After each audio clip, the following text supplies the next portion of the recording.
Ah, chasing Thargoids. Isn't it fantastic? That final pop, when they go boom. Oh, it's nothing like it. Hello, it's Ricardo, and welcome back to Elite Dangerous. Hunting Thargoids is the name of the game, and I finally got a decent Anaconda build where I think that, hey, I could call it a Clops-a-conda. Let's take a look, see what it's all about.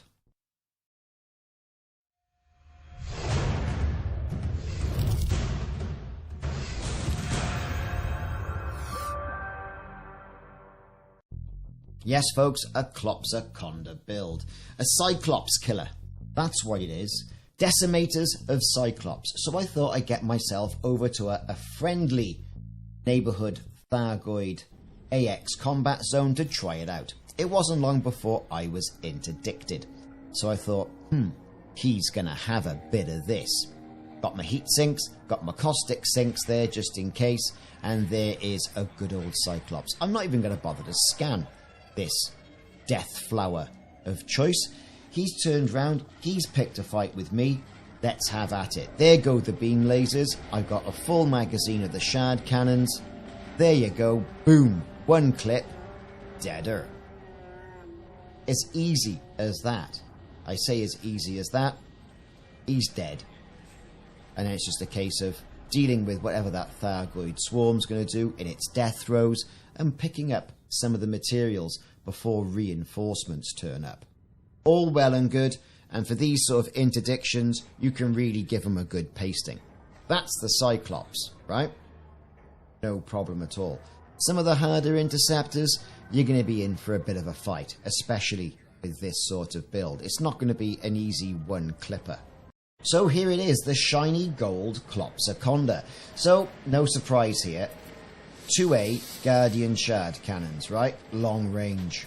Thank you very much. We've got the beam lasers, long range. Got this up to grade 5 on that one. Thermal vent. This one, not so much. So I may be incurring a little bit of heat. Maybe doing myself a bit of an in-service here.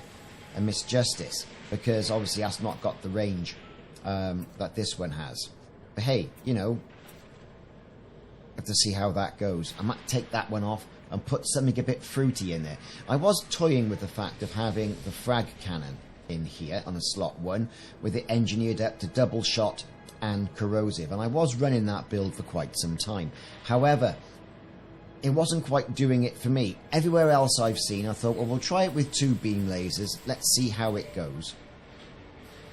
If anything, I'll have to get that sort of like tooled up so that it does work. Next up, so core internal, no surprise here, military composite modifications. Well, I've got 5 dots by here, and I've got deep plating. The power plant modifications, overcharged, thank you very much, because I need the power. Thrusters, dirty drive. Got my frame shift drive, got my life support. 5A I've gone for there, just give me a little bit of extra wiggle room should the canopy go. Power distributor, weapon focused, and I've gone for super conduits. I've got my sensors, and I've got my fuel tank. Okay, so this is where it gets interesting. Universal multi-limpet controller right up there, right? Okay, so it means I can do anything I typically want. I can repair, I can decontaminate, I can help other players, I can do a recon if I have to. Hull reinforcements, again, heavy duty, deep plating. And all this is having a bit of a compromise, you see, on my jump range down here, 26.23. The module reinforcement here again, I've gone for standard module reinforcements, and again hull reinforcement with deep plating here.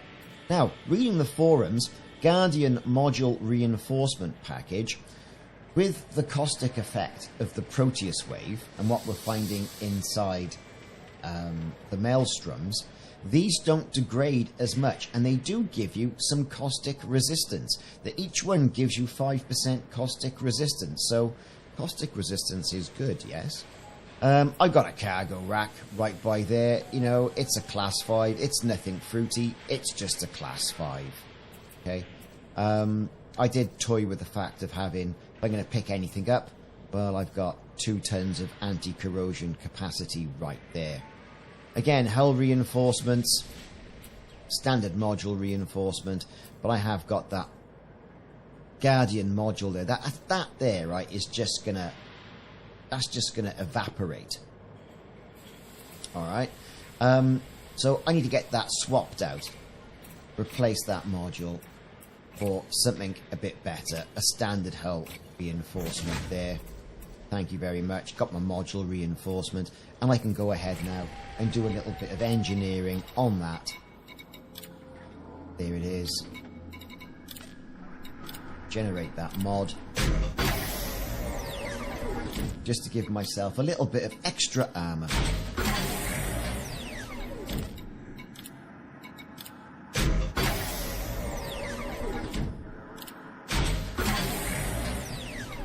No problems there. Look at that. I'm eating into my frame shift drive range, no doubt, but hey, it suits me. Right, that'll do. So where were we? We were all the way down here. Got a cargo rack for my limpets. Hull reinforcement, module reinforcement, hull reinforcement, hull reinforcement, anti-corrosion cargo rack. That's all I'm going to need. I have got a surface scanner in there because you never know. You never know these days. It's only a class 1 slot anyway. I'm not rocking any vehicles. So if we go over here now and take a look at the ship. All the way down, the armor health is 6,119. And that's not bad. That's not bad at all. Right? Not bad at all. So I'm kind of alright with that. Kind of alright with it. Could be better, but I'm kind of alright with it. I'm not rocking any additional ship kits here, simply because there's a bug currently in the game at the making of this video, where if you're rocking a ship kit, then you'll incur additional caustic damage. Go figure. I didn't know this. This is just the way it is. So, we are in a particular area of Thargoid fruitiness at the moment. I'm down in the HIP 28240 section. And there's lots of stuff going on. Look, ooh, look at this. Where we can get in there and get a little bit of mischief going on as well. And we're going to go Orthrus hunting, I think, as well today. But not in this ship, perhaps something else, because the Orthrus cloud will eat away my Guardian shard weapons. But for normal interceptors, we should be okay. So then, in the name of science, because I do things because you may not have to, I thought I'd go and attack the Thargoids around a ground base in a similar sort of system. The shard cannons were equally as effective. Now you can see there I've swapped out one of my beam lasers there for a frag cannon, just as a bit of a test to see how things would go. It did go pretty well, to be perfectly honest. Could I one-clip these pesky Thargoids here? If I caught them off guard, yes, I could. However, the scouts weren't a problem. 2 shots with the shard cannons, you know, if they were decent blows, they'd be gone. Easy peasy. And you can make some serious money here in the combat zones around the station. Added bonuses around the stations here are that you can land and repair your ship, get that hull points back up. Downside, you can't get any limpets. So if you need limpets and you are rocking a multi-limpet controller in regards to this, then you're going to have to synthesize your own limpets. Now is a time for full disclosure. I was using standard ammunition. Yes, I had a caustic sink attached, and yes, I had some engineered heat sinks, but not all engineered heat sinks. The build is as it is. However, when you are interdicted in system like this, and you dispatch the first Cyclops, don't be too surprised if a bigger brother turns up and gives you a right pasting, and that can result in some dramatic effects. So you may want to keep your finger poised on that boost button, else you could be seeing the rebuy screen. And in big ships like this, that's going to hurt in the wallet, if you know what I mean. These builds are not going to make you invincible, Against the lesser Thargoids, they're really good, but be prepared for a battle with some of its older cousins.